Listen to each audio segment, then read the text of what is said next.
النهاردة هنعمل الفيش البلدي، فيش الصعيدة مش فيش الأفران. أول حاجة هنعملها الخميرة الخاصة بالفيش البلدي.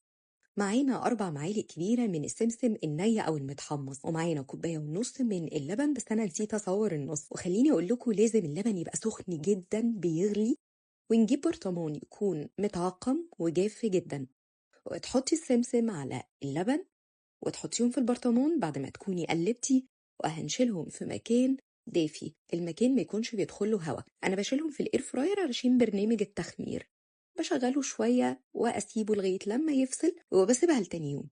ده شكل الخميره ناجحه جدا لما نلاقي ان اللبن فصل عن الميه وطلعت طبقه السمسم باللبن لفوق زي الجبنه كده واتكتلت والميه بقيت تحت. هننزل عليها بنص كوبايه ميه دافيه وكوبايتين من الدقيق، ودي الخميرة التانية. خدوا بالكم الخميرة التانية بنعملها تاني يوم، ونقلب. ده القوام بتاعها، بيبقى شبه الكيكة كده شوية. هنغطيها ونسيبها لمدة ساعة، في الحر بتاخد ساعة. وبعد ما تختمر معانا هنجيب ربع كوباية من السكر ناقصة معلقة، وباكيت بيكنج باودر، ونص معلقة ملح، وتلات ارباع معلقة صغيرة من الكركم، وننزل بكوباية لبن دافي. ده في البداية، وده علشان ندوب الحاجة اللي معانا دي دلوقتي من المكونات، ونقلب.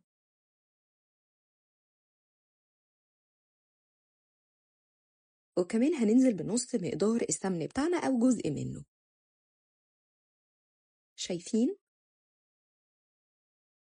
هننزل بعد كده بالمكونات بتاعتنا، ونبتدي إننا نقلب الخميرة بتاعتنا فيها، وننزل بكيلو من الدقيق، ونبتدي إننا نعجن. الدقيق كان لسه جديد، فكنت الحقيقة جرب مقدار السوائل ولكن طلع مظبوط الحمد لله، فنزلنا ب2 كوباية من اللبن وربع. أما بالنسبة لك حسب الدقيق اللي بتستخدميه، لو احتاجت دقيق هتزودي. المهم إن قوام العجينة هنشوفه في الآخر يكون بيلزق نوعا ما، ونبتدي إننا نعجن.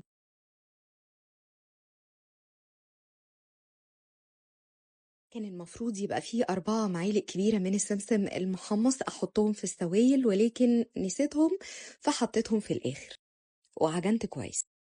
هنا هننزل بباقي السمن بعد ما نكون عجنا كويس قوي قوي. هنبتدي نلم العجين بتاعنا بمقدار السمن اللي باقي معانا. السمن دافي مش سخن خالص، ونبتدي إننا نعجن بالطريقة دي.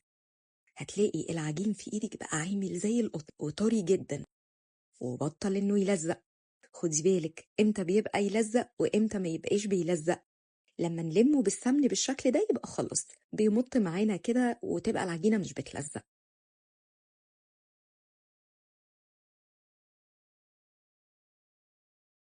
هنغطيها علشان تخمر ويتضاعف الحجم بتاعها، وهتاخد من ساعة ونص لساعتين. هنا حضرنا الصاج بتاعنا أو الصينية ودهناها بالسمن، وبدأنا إننا نقرص الفايش بتاعنا.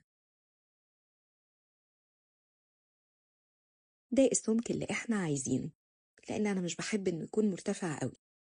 وسيبناه يخمر كمان مرة وارتفع حجمه ما شاء الله. حطيه في مكان دافي أو حطيه في الشمس. طبعا بتحطيه على نار متوسطة في الفرن بتاعتك، وده شكله. هنلفه طبعا كويس جدا جدا زي ما كاتبالكوا في البوست، وهنسيبه لغاية لما يبرد تماما. واوعي تقطعيه وهو دافي، هيفرفت منك ومش هيبقى شكله حلو. هنا هنبتدي اننا نقطع القرص بتاعتنا بالشكل ده. انا بحب السمك بتاعها يبقى رقيق، مش بحب ان السمك بتاعها الحقيقة يبقى سميك كده.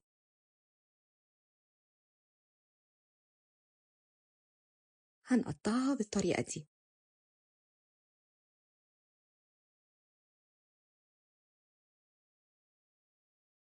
شايفين شكلها من جوه عامل ازاي؟ هشة جدا.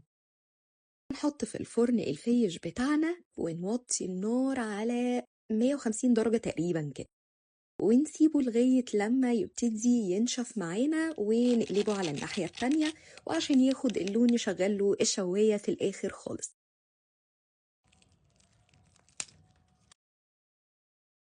يلا نسمع الصوت مع بعض. هش جدا جدا جدا ومش كابس خالص. شايفين؟